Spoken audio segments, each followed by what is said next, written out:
With a comic, I'm an artist, I'm a musician, I draw, and I'm also a cook. I work as a chef in a brewery. But the thing for me that seems counterintuitive. I'm a chef at a brewery. I bake beer. I do bake beer. I make beer bread.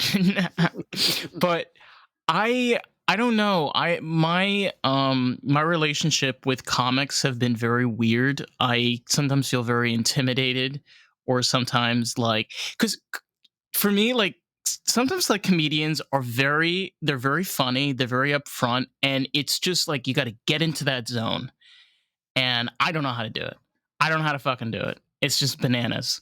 Yeah, well, the reason I know how to do it is because that's what I've been doing my entire life. I know. That's people insane, always, bro. Every time I do an interview, they always ask the question, oh, so how did you get into comedy? It's because I don't want to work a real job. That's why. I don't want to sit in an office with lights, and this is how I figure out how to do it. No, because when I do doing stand-up is what I was doing at parties. Getting a crowd of people to gather around me while I tell jokes and stories and be generally humorous and funny. Or, for some people, annoying. One or the other. It's basically one or the other, but it's I was already doing this in one form, I grew up, I was born in 81, so I grew up during the late 70s or 80s comedy boom. So for me, stand-up comedy was everywhere. I learned it as a small kid. I watched stand-up seeing every Richard single Pryor. night on TV. Yeah, but with network TV, it was all over the place. I didn't have cable growing up because we couldn't afford it until my dad, got a hookup on a black box, and then we could get illegal cable, which my dad allegedly gave up all his criminal activity when he met my mother. No, he didn't. He just figured out how to do it without making her mad. That's basically people forget, I grew up in the early 2000s, but here's the deal. Okay. There was a time when we had cell phones, but it was very expensive. I remember my dad paying somewhere in the neighborhood of $120 a month for 1,000 minutes and 200 texts. Bro, I got my first cell phone in 1999 when I started college. I was given 20 free minutes of airtime a month. It was terrible, dude. Do you want to know how many phone numbers I could save into my phone? 0. It didn't have memory to do that. It was you had to still remember everyone's phone number. Yeah. Or my dad had a coworker. I'll never forget this. He used to have he used to carry around a black book, back in the day. Oh yeah, a little notebook with everyone's phone numbers in it. Yeah, phone book. Yeah. So he was like an old my school uncle's guy. And father's black books was full of what numbers people were gambling on when they were running numbers when they were bookies. And they had their phone numbers in it, so they knew how to hunt them down when they wouldn't pay their bills. No, dude, the funny part was this dude was a construction guy, and he just had his black book, he had a cell phone on one side, and he had his black book in a satchel, so it kind of looked as if he had a gun in there, but it was just this fucking book, man. Those were the days. Mm-hmm. Yeah, and as a comedian, I'm well familiar with walking around with notebooks because I have tons of notebooks that I'm writing in. No, life has not turned digital yet for this comedian. It did for a little while, and then I realized somebody said to me once that the way our brains work, another comedian, a guy I respect, so I'll take his word for it. It's not just some other random white guy that was like, I'm going to start a podcast and just talk about why we should say the N-word. But a guy who's actually smart and funny and whose opinion I actually believe in, said to me that there's studies done that there's a disconnect between your brain and a screen. We are trained our bodies to look at lights and screens as a force of entertainment, and it hypnotizes us and zones us out. So when you're working on a screen, your body's not taking in, your brain's not taking in the information it needs to. Pen and paper, your body still connects with, your brain still connects with that part of the writing, the hand movement and everything. It helps you to remember things better, and it helps you to connect better with what it is that you're putting down. I don't know if it's true, but I've been writing in notebooks for a while now, and I like it. I enjoy it. Well, I still write in the notebook, like in the phone. Like if I have a quick quip in my head, it's easier to write it in the phone. It looks less weird than me going through my bag, pulling out my notebook, finding my pen, finding a page, scrolling through, and just like. Right. Well, I think and then going back to the world where I can just pull my phone out, write it in notes save it, and then look at it later, which I did. I just did last night. Last night I was looking through my phone for the notes that I wrote about the thing I was going to talk about, and then rewrote them on paper. Doesn't it all depend on the artist, though? I mean, because there are, again, there's nothing wrong with being old school. There are some benefits. I mean, everyone has their methods. For sure. Yeah, everyone has their way of doing it. It's just all subjective. Like, but for same thing you, with writing music. Some people like to write tablature. Some people like to write notes. Some people like to write in voice memos. Everyone has their own thing, and that's what's just what I've chosen to do. There's no right or wrong way. You feel more comfortable this way. Like, you feel like you're writing the way that you give off your comedy when you're doing your shows. Yeah, I'm producing. I like right. It comes down to that physicality. Like, I wrote it down in a piece of paper. It's now a thing. Where if I just type in my phone, it's just something that's in my phone. Like, we've introduced 3D touch, feel, smell. Writing in this connects all five senses. And I trust me, I'm not that hippy dippy of a guy who's like, oh, it's all about the inspiration and the muse and the feelings of the world transitioning into your. No, I'm not. Bring on joke writing is joke writing. It's set up, it's punchline. That's it. I'm very utilitarian about it. Like, I really want to break this stigma that comedy is divine inspiration from the gods. I have to wait for the muse to come bless me with the lightning of brilliance into my brain. No, you fucking write a joke. You write a setup. You write a punchline. It's formulaic. And then I love the people who are like, oh, there's no. Joke writing has no formula. Telling jokes is it's art. I'm like, no, it's a fucking parlor trick, right? Stephen King has structure to his stories, right? Yeah. Scripts, movies have structures. Novels have structures. So do songwriters too. Yeah. And the best joke writers are the ones that can write a joke and not show you the structure, right? That's the true artistry of this is that's the true talent, is being able to give you a product that's going to make you laugh without you seeing it coming, without you seeing part A is connected to part B and then part C connects back around to A or whatever. Yeah. Like, this kind of reminds me of, I'm kind of a little bit of a fan of Shane Gillis, and one of the things I love about his comedy is it's very relatable. Like, the second I hear a bit from him, I'm like, oh yeah, I've definitely ran into a situation like that before. And I just like a matter of a second, I click. I'm like, I understand what he's saying. And it's just words. It's just words put in a sentence, said a certain way that it's funny.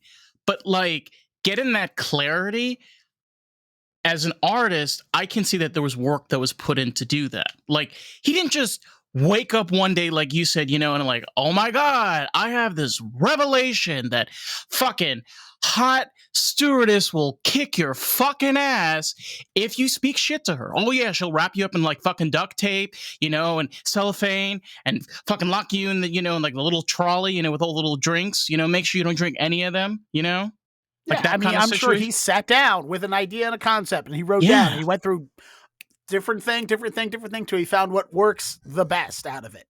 And some of the things that he got rid of probably worked, but they didn't work for this reason, or they stopped working for another reason, or whatever it is. But you're saying it's like a parlor trick in a way. It's in my opinion, joke writing is 100% formula. Like, look at, 100% formula. It's literally every single joke you've ever heard is set up punchline. That's it. It's two parts: setup, punchline, and then if you want to get really detailed, there's tags, and all a tag is a punchline that uses the previous punchline as a setup. So it's like all jokes telling is setup, punchline, setup, punchline. Well, what creates a good punchline? Then once you learn how to that's the artistry. There is learning how to create punchlines. All right. Well, you have an expectation, and then you have to betray that expectation to elicit an release. Brain fart. It happens. It's like methane gas that comes out of a cow. Unintentional reaction. Unintentional is not the word I was looking for, but it works in the scenario that I'm creating. So basically, you have a setup, and you have to create a punchline. The punchline elicits a reaction for you that you were not planning to do. You have to betray that setup. Example, slipping on a banana peel, right? Your setup is a person walking with nothing happening. You're betraying that expectation with the punchline of he slips and falls on the banana peel, right? We can laugh at it because it was unexpected to see him fall unbeknownst to his own self and watch it, like reaction videos. That's all comedy is. Yeah. That's all comedy is set up and punchline, whether it's verbal, visual, in any way, shape, or form. Look at the dumb meme of the dude walking down the street with his arm around the girl and looking back. The expectation is he should be paying attention to his girlfriend, but we're betraying that by him looking at another woman and her feeling betrayed by it. It's the setup. The expectation is he should be paying attention to the woman he's with. The comedy comes by, hey, look, he's not. He's looking at something else because misogyny. That's it's so ironic. Toxic male masculinity. You know what's so ironic about those videos, bro, is the fact that there are cats and dogs that are more famous than most celebrities. Oh, okay. I have a joke in my act where I talk about I was working on an actual CBS TV show where the main character is running along the Charles River with his dog. And I say, do you know how embarrassing it is that you recognize a dog because it has better IMDb credits than you do? Yeah, there's the setup is the expectation of, hey, here's a dog. The betrayal of this just being a normal dog is that I'm jealous of this dog because it's more famous than I am. Bro. Music has structure too. Like, look, dude, music is just math. Jokes are math. It's a formula. A plus B equals laughter. Same thing with music. Music is mathematics, right? Why are we listening to a certain note? Because that note vibrates at a particular frequency that vibrates the air, and that we've accepted that 44 kilohertz or whatever it is a C note. All right. I'm not music nerds. Don't punish me if I got those actual numbers wrong. But we know that if the vibration at a certain frequency per minute equals this note, the Greeks figured that out 100, 500, 700, 1,000 years ago. I don't know. I'm not a historian. Actually, I do work in history, but I am not a historian of Greek. It's a little closer to 3,000 years ago. But yeah. Okay, yeah, sure. I have no idea. Not a historian, right? I went to 6 years of community college and didn't graduate. Okay, there's a reason why I'm here telling you about jokes, and we're not having a discussion about actual factual history, right? No. I don't know. Well, look, like I am a little bit of a history buff. You are correct. One of the greatest advancements of the Greek Empire was mathematics, and the interesting thing about was that they created like the very first idea of like a class. So people would gather around somebody that has studied this, has an hypothesis, and they would discuss this calculation and they would work together. If like moving now, we have now colleges. What's a college? You have a professor and you have a bunch of students, and the professor says his knowledge and he asks questions. Here's the students' opinions, tests, figure out again, because they're working towards something new. When somebody goes to college, and I'm not a big college person. I'm just using this as an example. But by the way, yeah, I like you. You're a historian talking about the invention of schooling and teaching and passing things on. Meanwhile, I previously just gave you all the knowledge I know about music and Greeks that I learned from Donald Duck in Mathland from Disney. All right. So there's a difference. Well, my thing is I couldn't stand math, and I was so bored that I went to the local library and I found comic books, Mhm. and graphic novels, like the National Geographics. I have dyslexia, so I was like one of those kids. I was like, I hated school so much. I would go to the library and find picture books to keep myself entertained. So I feel your pain. I feel your pain, man. But yeah, like it's honestly about those things, right? Where you say, "Oh my god, this is a new thing." No, it's not. It's been around for fucking like thousands of years. Yeah, I It's mean, I just mean, they found jokes graffitied on the walls of Pompeii. there you go. Yeah. Dick jokes, because universally talking about your genitalia has always been funny. I mean, it's the Roman Empire. Okay? Like, hello. Hey, look, Every the Roman yeah. Empire, they had penises too. Oh yeah, they loved penises. Like if you ever seen Roman statues, it's just a penis factory of marble Yeah, and none everywhere. of them impressive. That's No. the worst part is people are like, you know what? Hey, I'm gonna, hey, over here, I'm gonna go naked and I'm gonna show you my tiny little peen, and you're gonna sculpt it. You're gonna spend hours staring at my tiny little peen. Yeah, it's They actually weren't even like hilarious. tuna cans. It's They were so just, they were tiny. barely Italian micro penises. It's hilarious because like in that culture in that time period, like that was considered sexual. And it's like really funny when you find out like the jokes were about people that didn't have the small. So it's like, oh my god, can you just like, bro? It's been like what 2,000 years, and just imagine like just the culture change, just shift. We don't realize like we've been living the way that we're living right now for what 100 years. Okay, like 100 years ago, this kind of life, this like um comedy shows, clubs, entertainment theaters, movies, productions, cars, um, shopping, like shopping markets, all of these things. Past 100 years, bro. That's I it. mean, we're a little more than that, but yeah, we're a Come on. blip, but we are a blip. Yeah. You're right, in the whole millennia of all of the history of the universe and everything. Like, I give historic tours of Boston, where I live. I'm not from Boston. I live here. I don't want You people to don't start sound to thinking, me like you're from "Oh, the Boston. hat, the hat, and the attitude makes sense. You're a Bostonian." I'm not even Irish. All right, leave me alone. But I'm from Baltimore, which is not much better, but at least Baltimore has people of color. Anyway, Yeah. but Oh, so I yeah, give that's true. historic tours of Boston, and I have to say, this is 150 years old. And then watch the people in Europe go, okay, 150 years old, that's it. Because so much of Europe is like hundreds of years old, and they're used to seeing really old stuff that have survived. Meanwhile, I'm like, hey, this is the first church in Boston. It was built in 1877. And they're like, that's not true at all, actually. But, No. this is the first piece of American architecture that was built in 1877, Trinity Church by Henry Hansen Richardson. None of that makes sense. Somebody's right now going to Google Trinity Church, rewind, Henry Hobson Richards. Rewind again.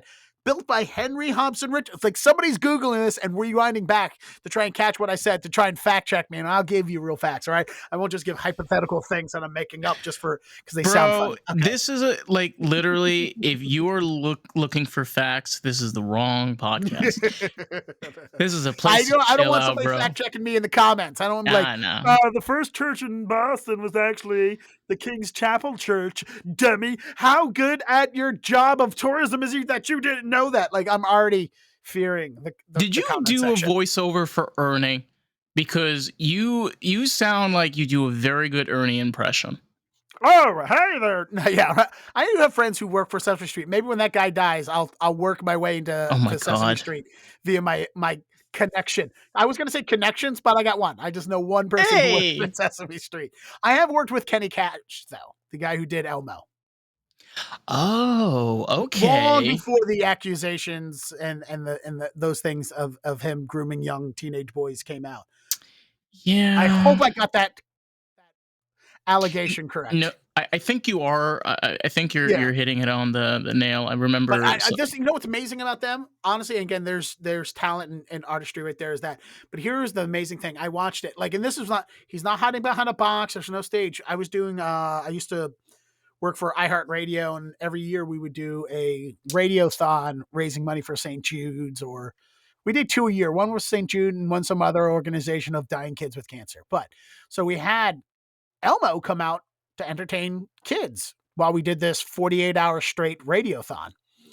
And it's amazing. A guy sitting there with a puppet. This is the true artistry right there. He has this puppet. He's looking the kids in the face. He's not interacting with the puppet. The puppet's interacting with the kids, and the kids don't even see the guy. They talk to. I'm like, me as an adult, when Elmo would talk to me, he'd be talking to me through Elmo, and I'd be looking right at Elmo and talking to Elmo. Like, that's the artistry that they'd be able to create, that connection with people where you don't see that it's fake. You don't see a man manipulating just some foam and fur. You see I, Elmo. and it's funny because like I said earlier, like I grew up in the early 2000s, and that's kind of how I felt as a kid. Like seeing Elmo, and That it was people didn't interesting. see that people saw you, not the man with his arm shoved up your ass. No, because I, as a kid, knew that they were puppets. I was told that they were puppets. Like I knew what I was looking at. Like the thing was, is we didn't need to. I didn't need to know that it was 100% real. It just had to give a valuable message. Something that you can connect to, and that's the type of artistry that I really loved. And that's something I, again, like kind of tying into, is like a thing that you find with comedy. Why do you think people love certain comics? Why do you think people love going to comedy shows? It's because of that connection. Well, I mean, there's so many subjective reasons that go Oh, into for why people like sure. But that comedians. is Like, one and of. honestly, one of the things that boils down to is is that we like them because of our just dumb lizard brains find their faces to be symmetrical, and that they're conventionally attractive. I mean, how many? I mean, you live in Florida. How many dumb ditzy blondes, both male and female, out there think that everything they say is interesting because everyone just treats them like they're interesting because they're attractive. Attractive. I mean, I'm not going to throw shade at Matt Rife, but Well, here's me in. throwing shade at Matt Rife. Let's be honest. He's popular because he's fucking pretty. He's a pretty looking dude. We all like him, male, female. He is what we want in an attractive person. He's got high cheekbones. His face is symmetrical on both sides. He's thin. He looks good. He has big, puffy, dick sucking lips. Like, he is a man that looks attractive to both sex, no matter who and what you are. So when he smiles at you through that camera, when he's doing his dumb little TikTok crowd work bullshit, we're gonna be like, oh my God, this guy's funny. Like, because he looks appealing. We want him. We want to give this person reasons for us to like them. We want to confirm our bias in our brain that we like this person because he makes us, gives us a little tingles in our little tummy tums. He makes us feel good because he looks pretty. So we Well, have to say he's funny too, and we have to say he's smart. I mean, look at go through Thought Talk. Those TikTok videos are women just like, oh my God, I love guys with a dad bod, and just look at all the dumb simps in the comment section going, oh my God, you're smart and brilliant. No, we're just dumb animals that like people well, because of the attractive they look. Now, granted, when it comes to ugly people, there's other attributes that we also like. I mean, there's people that by bias, if you're a person of color, they're going to like you no matter what, whether they're the same color or a different color. As soon as a black person walks on stage, there's certain people just going to go, everything he's going to say is going to, I mean, we do that bullshit I, tokenism to people of I'll tell minorities, you of this. ethnicities, and all the time too. So it's like, there's a lot of factors that go I in know. besides just the actual quality and talent of it. I That might have been a rant from a short, fat, ugly no. looking bald dude with glasses. So I don't know. Maybe I don't know what I'm talking about. Maybe it was bitterness and I'm not funny, or maybe I just see the world differently because I've been told too many times that when a woman looks at me and just goes, ew, so maybe I'm biased. No, I do. I do agree with you. And I grew up in an interracial home. So my dad is African. My dad was from Morocco, and my mom was third generation American, coming from Polish and Hungarian ancestry. So this is gonna sound like, oh my god, so like enlightened. I never really saw the line of color because my mom is white and my dad was not. So this whole idea of like black and white, and like it's fucking 2023, honey. Like the Civil War was about over close to 60 years ago now. Wake up and grow up. Who fucking cares? It's like they're an Asian person. So take care of them just like you take care of anybody else. Yeah. Anybody else? Biases, and like it blows my mind how many biases we accept and how many we say are racist. Like I was thinking about this the other, like, not historian going to tell what he thinks understands a historic fact. Like, do you not understand why we attribute like I think about this a lot here in Boston. That Boston gets this reputation of being aggressive drivers, and they're not. Oh, I don't know. Maybe things are different before I moved here 10 years ago. When I moved here, like literally, the people that at green lights, I've never been so mad at people for driving so slow my entire life than since I moved to Boston. Right? I was just in Dallas for a whole week driving around. Didn't yell at anybody once out the car window. Right? I didn't yell one obscenity that I'm not going to say on this podcast, so it's on record, in my car at anybody in Texas. Oh, you can fucking curse on this podcast. You can say fuck, cunt, suck, puss, shit. Everything. I know. Look, I know a trap when I see one. Anyway, trust me, everything I say is worse than what you just said. But I had a zip card the other day and I screamed. Which, by the way, let's talk about for a second. The amount of rental cars I've gotten into where the vents are pushed towards the windows, the heat temperature is raised all the way up, and the air conditioner button is still on means that everyone else is the problem, not me. But here we go. The amount of times like the green lights, and we can attribute this to people being on the phone. Light turns green, they're still doing on their phone. Oh, I gotta go. I gotta drive now. No, they're just slow here. Every single one. People turn off their car at green lights here. I know cars have an automated thing that shuts their engine off to save gas or whatever, but that isn't really saving gas. It's like that adage: what costs more electricity, leaving the light on or turning it on and off all the time? Anyway, but here's the point: is that I literally was at a green light. I honked at the car in front of me because they didn't move. And I yelled, green means go, asshole. And this person from Boston turned out the window and went, I can't speak to other people's experiences. I'm like, that doesn't even make sense. Go. They stop at green lights, right? If you're driving straight, people will stop at a green light and let the oncoming traffic turn left in front of them. There is nothing less aggressive driving than giving up your right of way, which they do here all the fucking time. It drives me absolute bonk shit. But the reason why Boston has this stereotype of being aggressive drivers is because they have here in their highways something that they don't have anywhere else in the country, and it's called active and unactive breakdown lane. What does that mean? It's a fucking shoulder. They have a shoulder during certain parts of the day, and the other parts of the day you can drive on the shoulder. So you get a bunch of no nuts, no nothings, nutheads coming up here, and they're driving on the highways, and then all of a sudden a Bostonian drives down the shoulder because that shoulder is now an active driving lane. And you're like, oh my God, the people here drive so aggressively, they'll drive around you on the shoulders. That's where it comes from.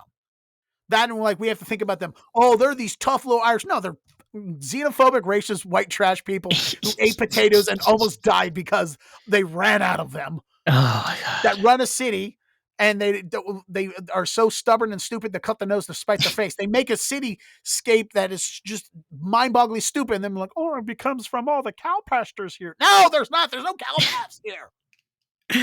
Your city's also been remade since those cow paths. Oh right? Yeah. Anyway, but I'm sorry. No, but dude. These stereotypes come from like, they're so tough. They must be aggressive drivers because they're tough and they're mean. And if I don't let them turn left in front of me, they'll get out of their car and beat me with a shillelagh. No, you're just from a part of the world that didn't have people of color. Move to another place where there's nothing but white people, and you're aggressively scared because of it. I will tell you this, dude. I live like down here in South Florida. I live in Fort Lauderdale. God's waiting room. Okay, how do I put this? So we have snowbirds, which first off, Canadians, go back to your country. Go back to Canada, Time out, please. time out. For those who are Go not back. for those who are not watching the podcast and listening early, I just want you to know the guy who is half white, half black was just yelling at other people to go back to their country, not the guy who looks like a January 6th recreationist. Okay, let me explain to you. Okay, and like nothing against Canadians. You come down to Florida, you drive 20 miles under the speed limit in the middle fucking lane. Well, that's because they can't do the All mathematic conversion from kilometers per bro. hour to miles per hour.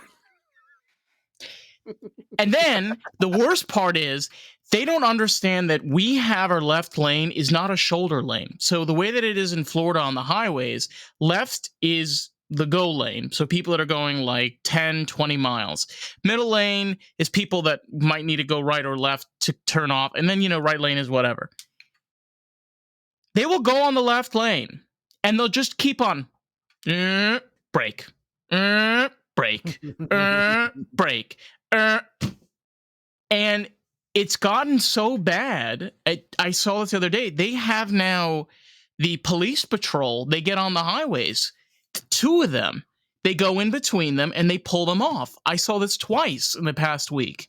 It's just so fucking bad. And I'm like, but how do you know that just out of curiosity, how do you know these people are Canadians and not just old people who drive bad? When you pass by them, are they just chugging maple syrup and eating maple leaves? They have Quebec. They have their Canadian Quebec, license plates. License plates. Okay. Yeah, and a lot they're driving down from Canada. Yeah, and you, by the way, you mentioned this earlier, which is a I don't good want to point. drive from Boston to Florida. Ugh, that sounds like a terrible drive. Just rent a car. Fly and rent a car. Come on, Canada. You got planes, right? Those are the big silvery things that look like the geese that keep coming down to my state and shitting everywhere. Oh my God. Well, so honestly, the problem is two things, which people don't understand is Canadian drivers generally drive in kilometers, which you mentioned. So they're not used to driving a lot of the times in miles because these people only come down for a few months every year. The other big issue that causes this, Canadian highways and roads are very different here in the States. So out there, they have middle lanes that are purposely there to be slow. And out there, they have shoulder lanes. They're used to turning left for exits, not the other way around on the right side. So that's why they keep on short stopping because they think it's on the left side and not the right. And of course, you're right. It's also because it's also elderly people. But there's like a realistic answer for this craziness. Like you mentioned, like the reason why people think Massachusetts are like, especially people from Boston drive crazy. And it's just, oh, that's why? Oh, I thought like it would be like, a little like cooler, Well, yeah, the other thing, like everything we talk about stereotype wise comes from a reason for that, whether they're right or wrong, whether they're racist or not. But like the old adage, oh, he's got a big nose, he's got a big schmeckula, right? Like the reason that comes from anti-Semitism, right? The Romans created stereotypes about the Jews, and this is that all the Jews have big noses, which means they have big dicks, which means they're going to come here and rape all you Italian women. Look out for the spooky Jews and their big noses and big dicks. They're going to right? We've moved past that stereotype, so the big dicks were scary because we in a society now think that it's pleasurable.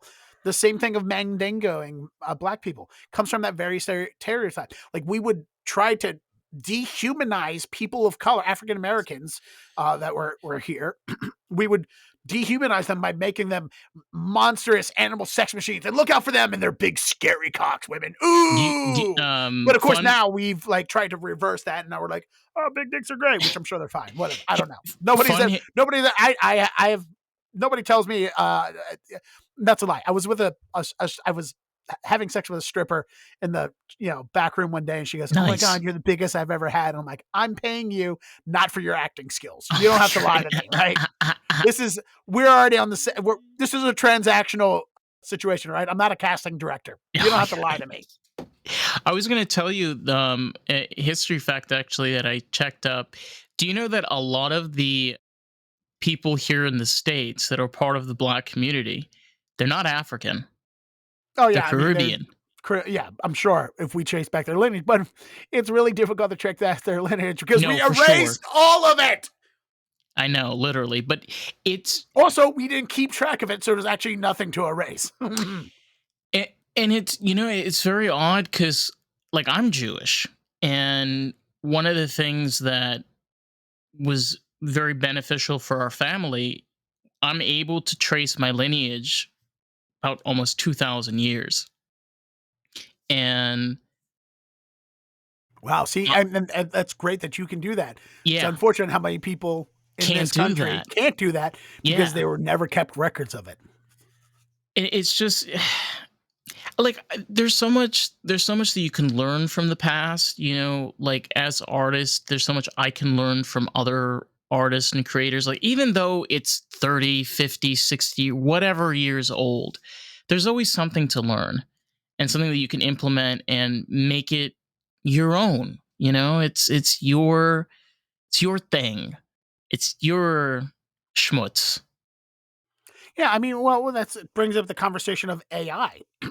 We're talking about AI learning is it's stealing artists' work because it's reviewing artists' stuff and then recreating it with that in mind when it creates its thing. It's like, well, I mean, we've been doing that from ever. Like you can Ever. see tons of other people's work that came before them in current work. Like, I mean, the big joke is how much of Quentin Tarantino's work is literally inspired by Francis Ford Coppola and the Godfather guys that and I love Martin his wine. I Scorsese and love like Francis Coppola's wine. and Oh my Fra- god, it's yeah, amazing. yeah.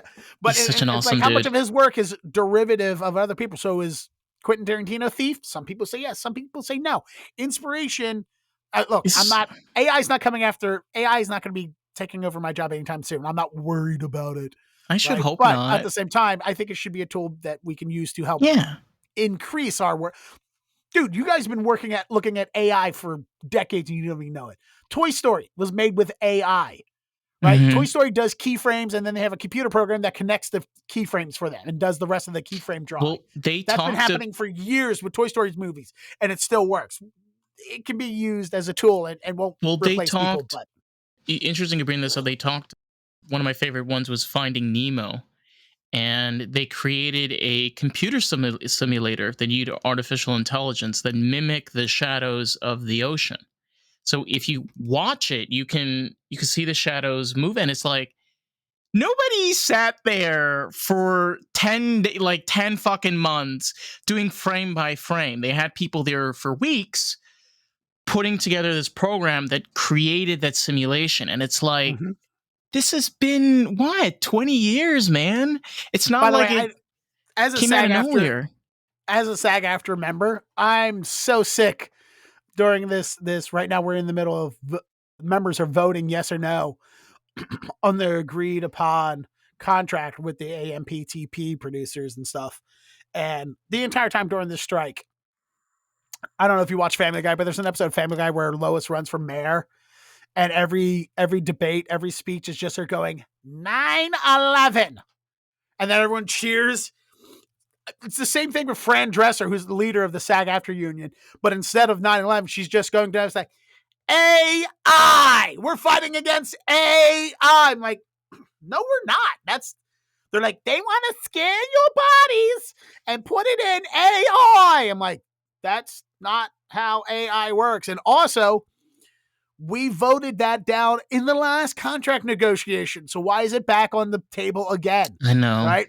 They've been talking about for years. They can already scan your body, put it in, and do whatever they want with your body. Right? We voted that shit down on the last contract negotiation. So Can why is it we a staple part on this? And why are we calling it AI? Scanning your body into a computer is not artificial intelligence. They're not scanning your brain into a computer and making a new person out of it. That's what AI is. AI is scanning you and your brain functions and looking through your. I mean, the whole new Netflix series House of Usher talks about AI of taking your social media profiles and then scanning into the computer and then making new person out of your social media profiles. We well struck this down. That Fran Dresser is just using this bullshit to try and bolster her positioning in the SAG-AFTRA for the next fucking election. So we're all like, oh my God, the nanny, she was our Sarah Connor and saved us from the robots. No, she didn't. Well, She's taking away your health care is what she's doing, actors. One thing that I know it's a TV show, but like when you look at Star Trek, one thing that you notice is like there's no cell phones, and Bullshit. Communicators. They had the two-way. they had had those- communicators, but the interesting thing is how they interacted. Enterprise. The way they interacted with computers. The way that they interacted with computers was commands. They would speak, and you're like, wait a minute. So that means that they had, and then later on in the series, you start to learn. I think it was when they had the space station. You learn that they have communications that interact with their suits. So you can have astronauts have safer equipment when they're traveling in space or in long periods in certain. This is all using artificial intelligence. If you really look at Star Trek, there's no way on Earth any of that is not artificial intelligence. And yes, it's a TV show, and yes, it's not real, but look what we could potentially create using artificial intelligence. We can explore other worlds. We can learn more about our seas underground. We can learn more about people. We can learn how to, instead of fucking popping pills in people's mouths, figure out other ways to better people's lives. I mean, unless the pills you're popping is to prevent the bends when you go deep down into the Mariana Trench. Right. But yeah, correct.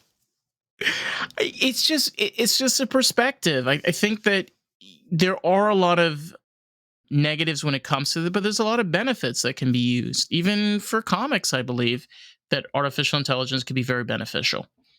Yeah, I mean, we were literally I was at a comedy festival in Plano, Texas a couple weeks ago. And one of the things we were talking about during a workshop of how to punch up your jokes, how to make your jokes better, whatever bullshit this guy was selling. One of the things he did bring up was a good topic is that when part of joke writing is creating, here's two juxtaposition things. Well, we write a list of things associated with this side of it and then write a list of things that are associated with this side of it. I should probably, professional radio personality should stop scratching his nose while he's talking on camera. But also, when I'm using my hands for demonstration purposes, putting it in front of the mic, between the mic and the camera, instead of behind the microphone. Can you see my hand? All right. Anyway, hi. Go back to, if you have not watched the visual part, if you're still listening audio, come watch this. See my fat, dumb face and my big, dumb, stumpy fingers as I make visual aids. But one of the things we're talking about is if you have two juxtaposition things, topic A and topic B, and you want to have them related in a way that is not commonly associated with them. Well, write a list, things associated with this thing, and then write a list associated with thing B, and then look to see how you can compare the two. And one of the things he said is that that's a great purpose for AI right now. AI, Chat GPT, write me a list of things involving waiters and restaurants. And then also Chat GPT, write me a list of things that are associated with the doctor's office. And then you can look at these two lists associated with the two of them and figure out where the comedy is. Where is the thing that is, what part of part A connects to part B?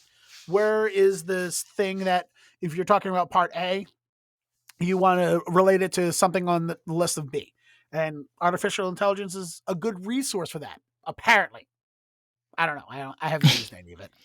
Well, it is kind of right now in early stages. There is a lot of advancements that need to take place for it to be better. But you do bring up a good point. It can help the structure of joke writing. I mean, you're still writing it down. It's still your work, but you're using a program to help better suit where, I mean, you're a musician. How many times have you opened a rhyming dictionary? As an example, when you're writing lyrics, right? If you want to write a lyrics that rhyme, where's the best resource for it? Sitting around going, apple, bapple, crapple, dapple, apple, fepple, gepple. lapple, maple. No, you go to a rhyming dictionary and you put in the word that you want to rhyme with. And you're like, all right, what worms rhyme with this? ChatGPT essentially for like comparison lists, not that much different. Yeah, that's actually what I did. Oh, you feel so called out right now. That's why you're being silent. No. I You're don't giving feel me a silent death stare of daggers, and you're just like, look, that was my secret. Rhyming dictionary was my secret. How did you figure it out? Are you in my closet when I'm writing music? Well, what I did, I traditionally had a like standard intro for the podcast, and I didn't like it. I wanted like a jingle. I kind of wanted it to like take it back to kind of like the radio days. So I created a 30-second jingle for the intro. And then what I did was I kind of like put it together, and then I used ChatGPT to figure out like the other words. And it's a very simple, just one sentence that fit. It was amazing. It was just a simple one sentence that fit exactly in 30 seconds. So, yeah, I mean, it's not bad for copywriting, apparently. Sometimes when no. I just have to write dumb copy, I'm just sitting there staring at the screen, watching the cursor blank, and there's just like, it's 2 sentences, Dennis. Just figure it out. And sometimes that's all you need. Like one song that I fucking love from the Ramones is "I Want to Be Sedated." Mm-hmm. And if you think about it, the song is you like that one really super popular song from the Ramones? Great. no. There's other ones. There's also Cement Jungle. I'm teasing. But the thing is, giving that as an example because that song take is my baby away. Don't get me started, bro. I have it on vinyl record. I'll put it on. Is that what this podcast can be? Just us getting in the groove of listening to Ramones songs? I mean, we could do that, but there is copyright issues, and I think Mickey Ramone is still alive, so I don't want to mess with that guy. I mean, but CJ Ramone's still alive, but I don't think he has any. He's still touring, but I don't think he has any legal pull. I think it would only be no Mickey. offense, CJ. I have friends who are. My friend of mine is CJ's drummer, so I shouldn't be throwing shade. But he's not. My friend's not going to listen to this podcast. He's too busy running around the yard, enjoying his with his son, and enjoying a happy life with his attractive wife and his son, and not having to worry about the struggles of, putting gas in the car to be able to get from tour spot to tour spot. Yeah. That's not true. He doesn't have to worry about that with his other band. That's not CJ Ramone. Now I'm just degrading down to plugging my friends' works instead of just like, hey, go to deadairdennis.com and listening and watch some of my videos and listen and follow me on social media. Instead of doing that, I'm plugging my other friends' stuff. No, that's cool, bro. But like, what was trying to say was in that song you have like what 2-3 sentences maybe, and yeah, it's like it's so fucking catchy. Like you put on that song and I could probably sing it with a crowd of 100 people. Probably you can do that. You could sing that song CFG. Yeah, I love it. It works. It's like, there's a reason why it's the basic. It's the basis of the music. There's some reason why all the notes start at C. I don't know why. They didn't have to make it and start in the middle of the alphabet. They could have started at the beginning of the alphabet, but they did it. They started in the middle. Well, the middle's the most pleasing, I guess. Starting with, for example, on a guitar, if you started with an A minor, so A minor is quite low. So usually a C is, you can start at a higher pitch. So you can go, for example, like 100 and 120. Instead of labeling it C, we could have labeled it A. And it could have just gone A, B, C, D, E, F, G, G, E. Well, I don't know my alphabet. Well, no, I mean, there's a reason. There's no reason why they started in the middle. Yeah. If there is, then please explain it. No, but I was just like, we could just start with the beginning. Usually, yeah. For example, like a C minor is one of the type of chords that you can start. You can do at a very high tempo. So, being that said, a lot of rock bands, specifically punk bands, usually C or D, we're talking about specifically on a guitar or electric guitar, would be those type of keys, or an F would be the ones that you type it. And the interesting thing is, like you said, it's just 2, maybe 3 chords, sometimes 4, tops 5 sentences, and it's like a rhythmic beat, kind of touching where like you have the joke and the punchline. So you have the beat and the lyric, beat lyric, lyric beat, and it's just that's all it is. That's what rock and punk is. So, but it has that complexity, bro, because like anybody can fucking do that in their garage, like in their grandma's garage, but it's gotta work, it's gotta come together in a way. Yeah. But that I was still don't know why we didn't start the music scale in the middle at the beginning with the letter A, but that's just for me. But well, it has to. So here, my guitar is a little fucked up.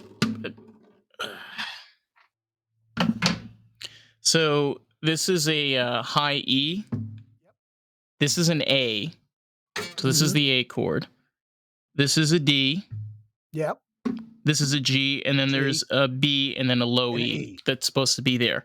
So the reason why is if we start from the top, from here, this would be an F.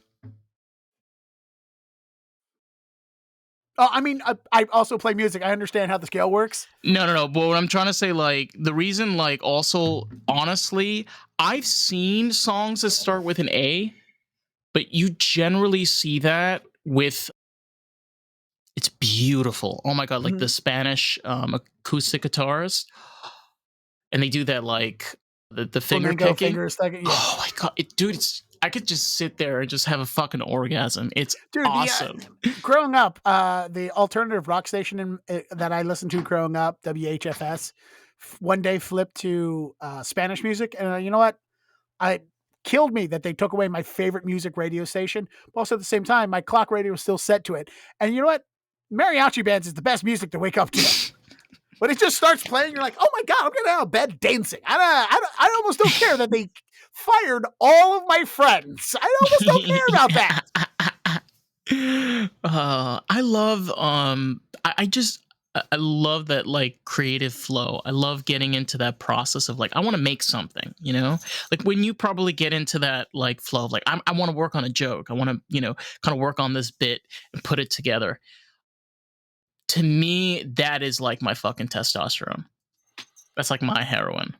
Yeah. I mean, we all have, not we all, some of us just have a need to create. Sometimes you have to go out and create those things.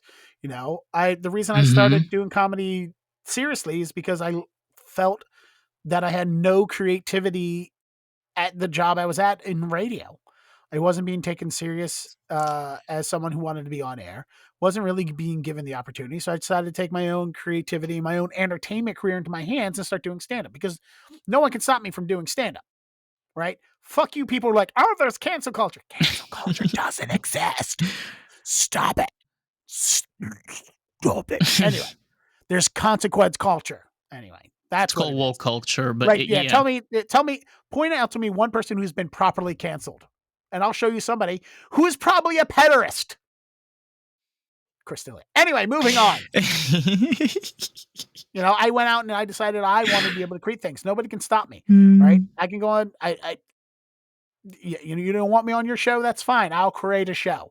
Or there's plenty of people that will give me stage time to be able to go out there and tell my funnies and my stories and going out there and entertaining people. I like dirty comics. Stop me from doing that. All I need is my voice. And even out there, for those who can't speak, deaf people, they go out and they do jokes. I'm sure there's somebody. I've definitely seen hilarious. People who are, oh my God, it's so funny. Going out and doing comedy. They do it with science, or they work with a person that translates for them. Right? I've seen sign language comedians. They exist. Right. And even on top of all that, even if you can't go out into the world, like there are so many places, unfortunately, that are not handicap accessible that does comedy. Right. And I generally don't think about it until a couple of years ago, I met a friend who is wheelchair bound and she literally can't get into most comedy clubs because they have stairs. But I mean, I complain, I'm old and my knees are bad and there's no elevator for me to walk down I got to walk upstairs with my bad knees that are shot from ducking bullets going over my head the entire time I lived in Baltimore for 31 years. Oh, boo-hoo me. But there are people who legitimately can't get into places. She can't even go enjoy comedy, let alone do comedy. She can't get on the goddamn fucking stage, and it's a travesty. But tragedy, not travesty, two different things. Sorry. Yes, Apologies. Anyway, indeed. but Good corrective so grammar. yeah. Sorry. It's tragic that she's literally limited to being able to go out and do comedy. But there's things like Zoom comedy, which people should still support. But whatever. I mean, well, it's not the same. Shut up. It's the same. You're There telling was jokes for people, but there's a it's there. Even if you can't get out of your house, you can create animations. You can create videos. There's so many ways of you yeah. going out and be able to expel your energy as being a creative person and doing that out there. And it's great that we have all these options now. Sorry, you were saying. What I was going let me get down from my soapbox. I was gonna tell you that a lot of people don't know this. You know, Fox News, and Fox in general, they have a voiceover actor that does a lot of their like broadcasting. He's blind. He doesn't see, and he does like videos. And it's a he's shame also because you can't see the bullshit that Fox News is putting on the air all the time. But he does other like broadcasts or like game shows and different things like that. But like he also One thing he's doing play-by-play sports, but yeah, there's the setup and the punchline. The setup, the explanation. The guy who's blind is working in voiceover. The expectation portraying that is like, yeah, but he can't do sports by. There's me screwing up again. But he actually is a professional surfer. He surfs blind. Oh wow! Yeah, and I was like, so not only is I can't wait for the Fox headline: "Blind surfer eaten by shark." But that was something that it kind of like not only didn't like inspire me, but got me thinking, wow, like this guy is artistic. He wants to be artistic. He can't see, but he's figured out a way of like doing the things that he loves with his limitations. Yeah, during the days of the pandemic when I was on Clubhouse a lot, I was talking to did a couple Clubhouses with a guy who's also blind and a voiceover artist, and I had to ask him, how do you get your scripts? Braille? Does somebody read it back to you and just repeat it? Like, how does that work? You know, and there's you have to figure it out somehow. If there's a will, there's a way. You know, we'll get you out there. We'll get you what you need to do what you want to do. I mean, it'd be nice if these things were more accessible, but it's great that there's people that have that inspired to go out and do things, and they have to find a way to do it, whether you want to do it or not. I mean, I guess that's what AGT is always looking for. They're looking for that, what held you back? And you can have your sob story of like, oh, my dad died and he never believed in me and he always wanted me to be a comedian and now dad's watching me tell jokes from heaven. Fuck you. No, yeah, it's not that simple. You know, everybody has a good story to a certain extent. And it's what you want to bring out to the world. What I think is what makes a great comedian is a comedian that knows they're a comedian, knows how to work and continue to grow. Don't go to open mics because you're gonna get at least 3 people every night going, I'm here because everyone said I should be a comedian. Yeah, but bro, like, listen, man, those fuckers, you got those people. Shut up. Shut the fuck up, bro. Like, nobody wants to hear that shit. Nobody wants to hear that. Jokes. This is my therapy. Get a better HMO. You're better off with the PPO. But I feel you. Man. So how long have you been doing this? How long have you been a comic? How many years? I say 13 years now. Because I think that's what it is. I don't know. At some point I stopped counting and just every so often I tack on a year ago. I'm sure it's probably been another year. Although I think I'm actually correct in that number just because of like Facebook memories and stuff. I mean, before that though, I was, workshopping with friends and I would do an open mic once or twice a year, once every other year, some stupid shit like that. But I wasn't really doing comedy. Then when I was on radio, everything I said was either informative or a joke. So I was joke writing then. And I did sketch comedy, TV show when I was in college. So, I mean, I did improv in high school. Like we had a real, actually legitimate theater program and a legitimate improv troupe. So, it's easy to say that I've been doing comedy my entire life, but seriously, for real, taking it serious and doing it regularly and making a career out of it, finger quotes set from the guy who, had 18 months of full-time comedy, acting, entertainment, living, expenses being paid by the entertainment industry, and then the pandemic hit. So I say 13 years. And I know you didn't need all that backstory and no, exposition, but I it's gave it to you. it's good. No, Exposition. Expedition is a car made by Ford. it's not a great car, but it's funny because I own a Ford product. But Yeah. Oh, you own a found on road dead? no, I own I own a Ford Mustang. I have a Nice. 2011 Ford Mustang convertible. Dude, I Listen, drove the electric Ford Mustang E, the electric mm-hmm, version of it. It's a nice car. it It's got is. pickup, it goes. It's got 240 some miles to a battery, Oh, nice. but it also takes 12 hours to charge. So Yeah, that's not fun. I look like mine is naturally aspirated, and it's okay that it's polluting the air because I like the vroom vroom.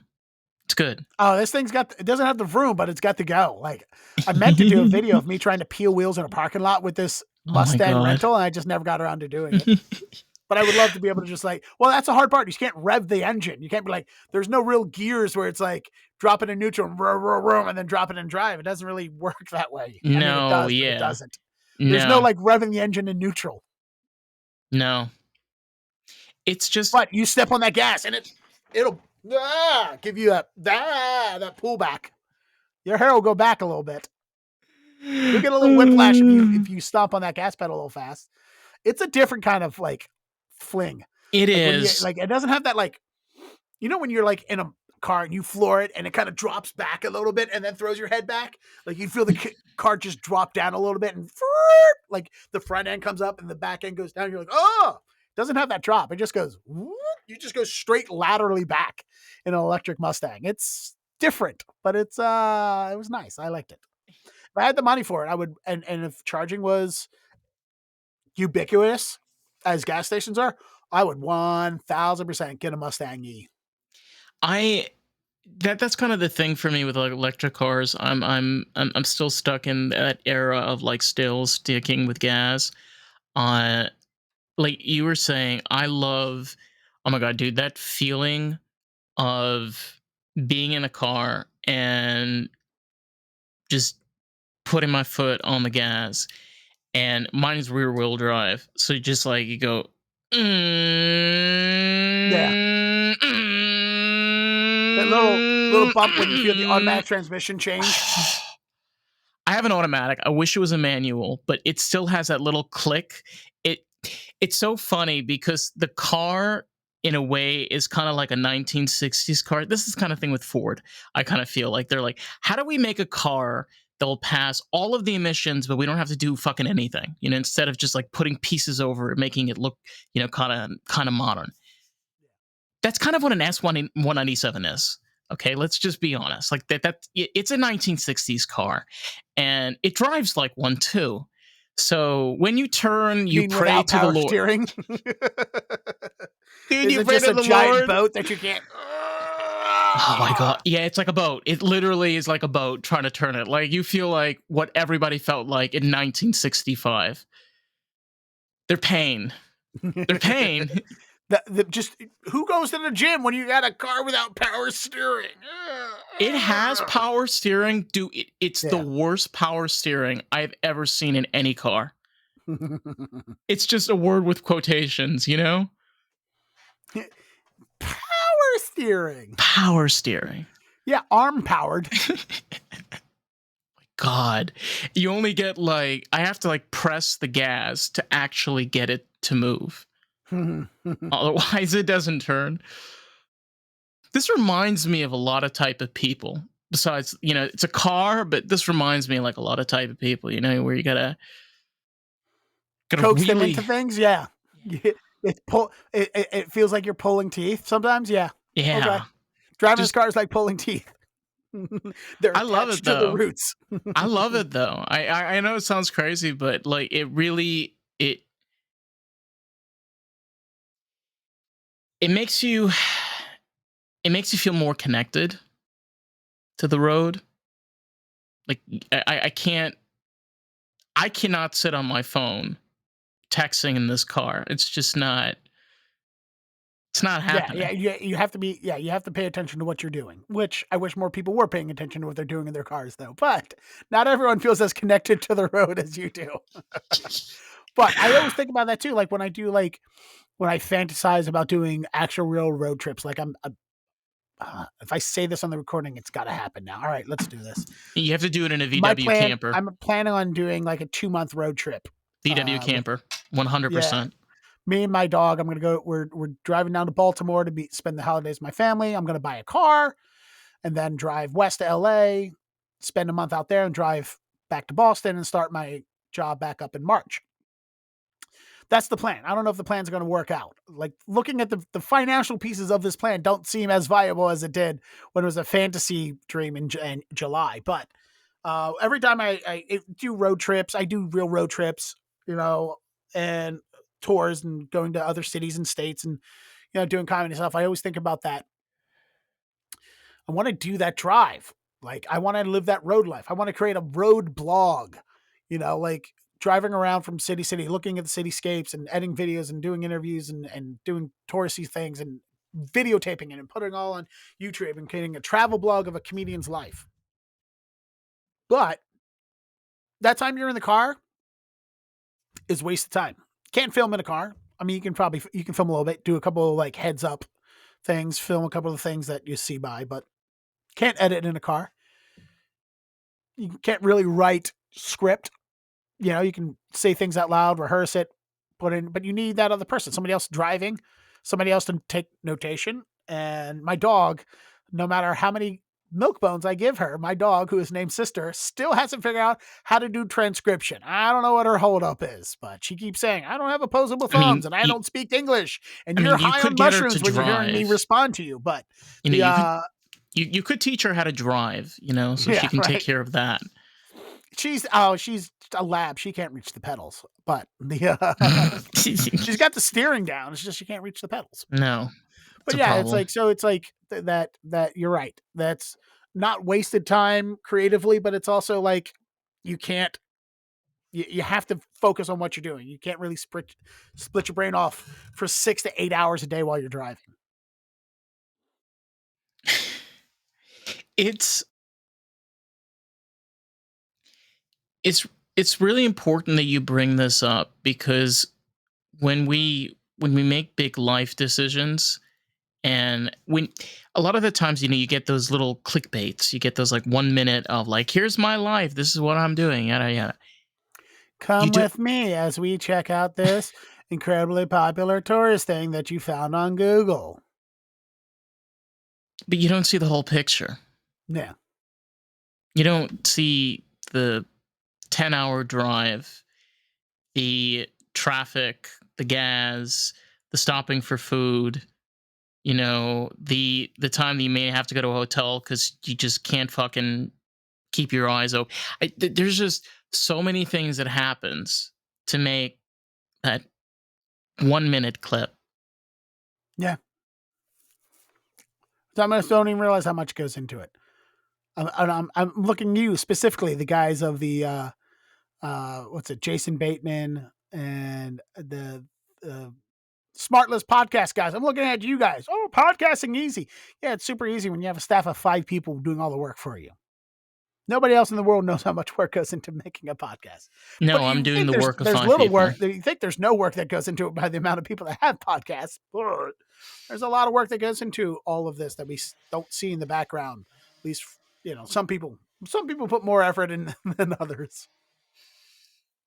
For sure. It's just like when I'm watching these clips of comedians and these bits that they're doing. Sorry, I know we're over an hour. It's just really cool because I know some of these artists that are not as big as others. They probably like went through the 60-minute or 30-minute or 15-minute or whatever set that they did and found that piece, edited it together and then posted it. I can relate to it because I do that with my podcast. You're looking for that tiny little clip to get somebody interested into it.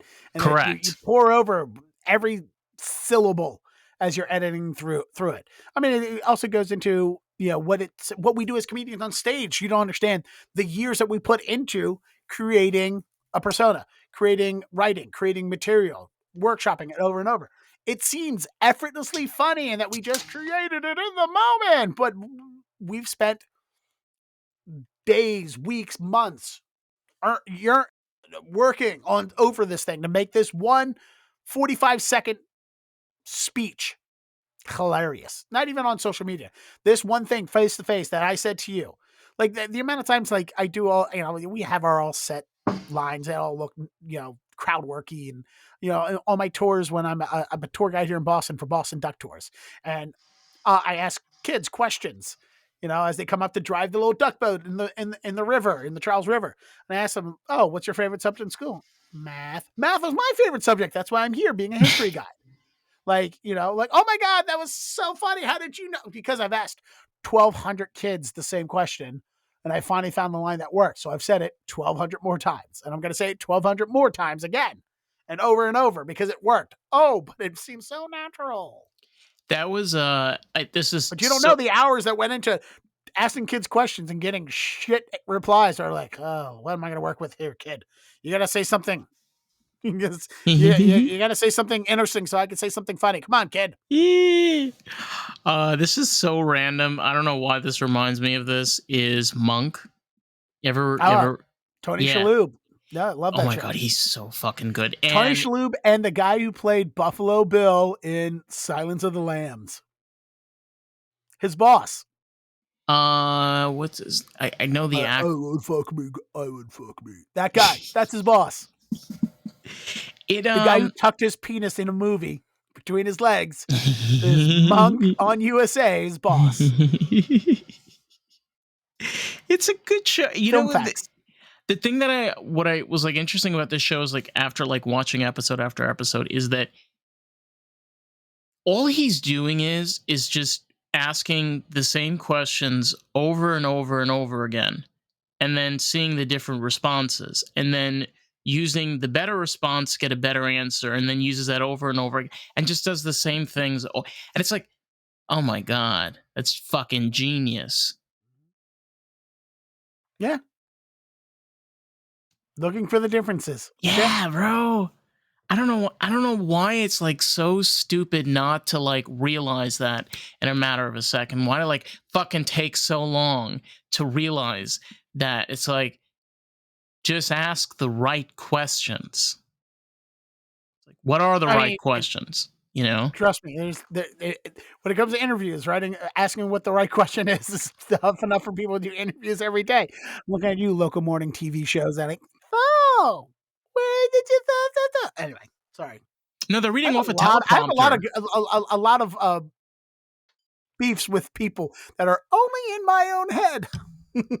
Hello, America. Welcome to Sunday morning's news. It's so fun. It's so fun. We're not reading off a teleprompter. We promise. I'm not looking at a screen. I'm looking directly at you. Hi, I'm just an attractive person reading to you out loud.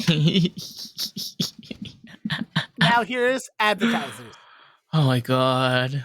For Maja, take control of your life. Always take a pill and make everything better. Oh my God, yes, always. Yeah, I mean, I'm fat, I'm overweight, I have heart condition and diabetes now, and they want to give me Ozempic. They want to give me bulimia in a pill just to make me live longer. Ozempic.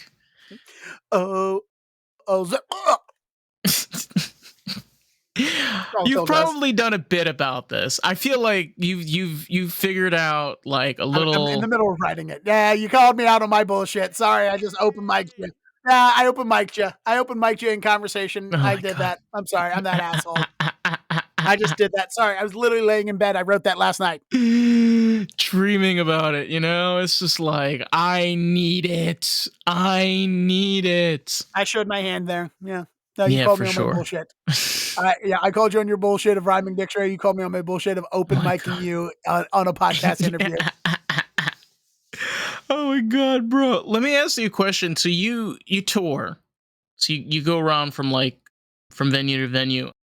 where can like people find your shit? You know, like where can they see you? Check out Best your thing to find out everything that is Deadair Dennis is deadairdennis.com. deadairdennis.com. The nickname, by the way, Dead Air, comes from my radio days. Dead Air is an ironic nickname. I don't stop talking. Dead air means silence. It's like calling a fat guy tiny. That's basically what the name comes from. I So, think calling a fat guy deadairdennis.com. tiny is cute. You just want to squish him.